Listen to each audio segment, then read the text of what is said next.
नमस्कार एव्हरीवन, मी पूजा राठोड स्वागत करते तुमच्या सर्वांचं माझ्या कुकिंग चॅनलमध्ये स्वाद सूत्र बाय पूजा।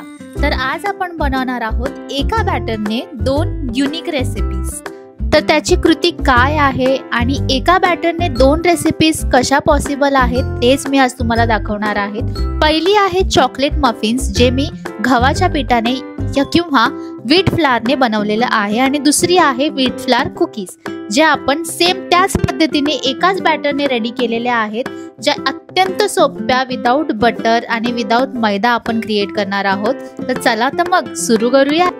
सर्वप्रथम आपण एका बेकिंग ट्रे मध्ये इथे मी कपकेकचा मोल्ड घेतलेला आहे, त्यामध्ये आपण कपकेक मोल्ड्स टाकूयात आणि त्यांना बेकिंग साठी रेडी करूयात। त्यानंतर मी एक बाउल घेतलेला आहे, त्यामध्ये मी 1 कप गव्हाचं पीठ टाक आणि त्याचबरोबर 3 चमचे मी इथे रवा वापरलेला आहे। तुम्ही बारीक घेऊ शकता, जाड घेऊ शकता किंवा मीडियम साईजची घेऊ शकता। त्याचसोबत मी बेकिंग पावडर, बेकिंग सोडा आणि त्याचबरोबर मी इथे घेतलेला आहे जॅगरी पावडर, गुळाचा पावडर किंवा तुम्ही गुळ देखील वापरू शकता। मग मी त्यामध्ये अर्धा कप तेल टाकलेला आहे आणि त्याचबरोबर मी व्हॅनिला एसेन्स देखील टाकलेला आहे। त्यानंतर मी एका बाउलमध्ये डबल बॉइलिंग प्रोसेसमध्ये डार्क चॉकलेट सुद्धा मेल्ट करून यामध्ये टाकून दिलेला आहे। तुम्ही तुमच्या आवडीनुसार कमी गोड जास्त करू शकता।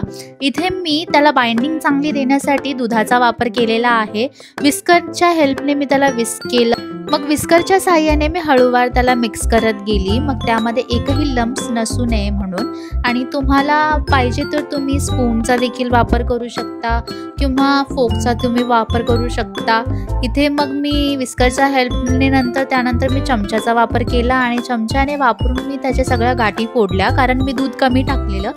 नंतर मग मी चेक केलं तर त्यामध्ये अजूनही मला गाठी दिसत होत्या। मग त्यानंतर मी इथे माझ्या हाताचा वापर करून मी संपूर्ण पिठासारखं याला मी मळून घेतलं, सो दॅट त्याच्यात एकही लंप नसलं पाहिजे। मग आपल्या कुकीज आणि केक दोन्ही चांगले होतील, सॉरी केक नाही मफिन्स जसं आपण पिठाला मळतो, चपातीच्या कणिकला मळतो, तसंच आपण या बॅटरला देखील मळून घेऊयात। बॅटर नाही आहे ॲक्च्युली, हे एका प्रकाराचा कुकी डोच आहे। मग मी इथे काय केलं आहे की थोडंसं पोर्शन वेगळं केलं आहे कुकीजसाठी आणि थोडंसं मी मफिन्ससाठी ठेवलेलं आहे। वेगळं केलेलं बॅटर मी वेगळं काढून सेपरेटेड जे दुसरं आपलं मफिन्सचं बॅटर होतं त्यामध्ये मी अजून गरम दूध टाकलं, म्हणजे कोमट दूध होतं ते, आणि त्याला हळूवारपणे विस्करच्या साहाय्याने अजून मिक्स केले, सो दॅट ते दुधामध्ये पूर्ण मिक्स होऊन जाईल आणि त्याच्यात एकही लंप नसेल। तर तुम्ही बघू शकता असं हळूहळू आपल्याला याला मिक्स करायचं आहे आणि त्याच्यात एकही लंप नसला पाहिजे, कारण केकचं बॅटर जे असतं ते खूप स्मूथ आणि सिल्की असतं। मग इथे मी हळूवारपणे त्याला मिक्स करत गेले आणि मग जे मी बेकिंग ट्रे रेडी केलेले त्यामध्ये मी आपलं बॅटर पोर केलं आणि पूर्ण भरायचं नाहीये कपकेक मोल्ड्सला, कारण आपला केक जेव्हा बेक होतो तेव्हा तो अजून वर राईज होऊन येतो। सो आपल्याला जेव्हा पण आपण केक बनवतो, कुठला पण साधारण केक जरी बनवला तरी आपण मोल्ड पूर्ण फिल नाही करत, तसंच मी या कपकेक मोल्डला सुद्धा केलेलं आहे। मी यामध्ये 3/4 एवढं मी सारण टाकलेलं आहे, सो दॅट जेव्हा ते बेक होईल ते नॉर्मली एकदम चांगलं राईज होईल आणि चांगलं बेक होऊन त्यांना प्रॉपर एक जागा भेटेल बेक होण्यासाठी। आणि हेच मफिन्स तुम्ही, हे मफिन्स आणि कुकीज दोन्हीही तुम्ही कढईमध्ये देखील बेक करू शकता। 15 मिनिटासाठी तुम्ही कढई प्रीहीट करा आणि त्याच्यामध्ये तुम्ही 40 ते 45 मिनिटासाठी याला बेक करा।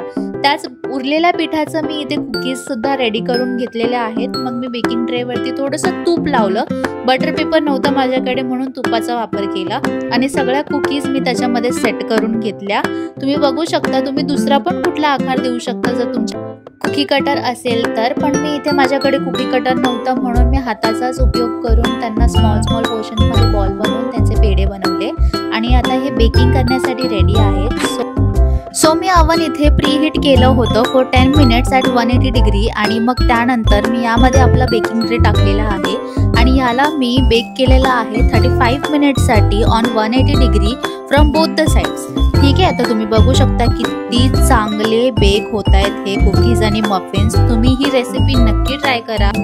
इथे बेकिंग कंप्लीट झाल्यानंतर मग मी हा ट्रे रिमूव्ह केला अवनमधून. मी कढईमध्ये बेक नाही केलं कारण अवन होतं, पण तुमच्याकडे जर अवन वगैरे नसेल तर तुम्ही कढईमध्ये देखील सुद्धा याला बेक करू शकता. मी आधी पण सांगितले त्याच कृतीने तुम्ही करा. तर तुम्ही बघू शकता किती टम्म फुगून झालेल्या आहेत कुकीज आणि मफिन्स. आणि ह्या कुकीज तर एवढ्या क्रिस्पी झाल्या होत्या की घरात सगळ्यांना अत्यंत आवडल्या. माझ्या घरात सगळे डाएट कॉन्शियस आहेत म्हणून मला नेहमी हेल्दी ऑप्शन घ्यावं लागतं. जर तुम्हालाही गोड खायला खूप आवडतं पण तुम्ही साखर वगैरे कंझ्युम करत नाही किंवा तुम्हाला तुमच्या घरातल्यांसाठी हेल्दी ऑप्शन घ्यायचंय तर ही रेसिपी तुमच्यासाठी अत्यंत परफेक्ट आहे. अशा छान छान रेसिपीजसाठी माझ्या चॅनलला सबस्क्राईब करायला विसरू नका. लाईक, शेअर आणि कॉमेंट देखील करा. पुढच्या व्हिडिओमध्ये भेटूया.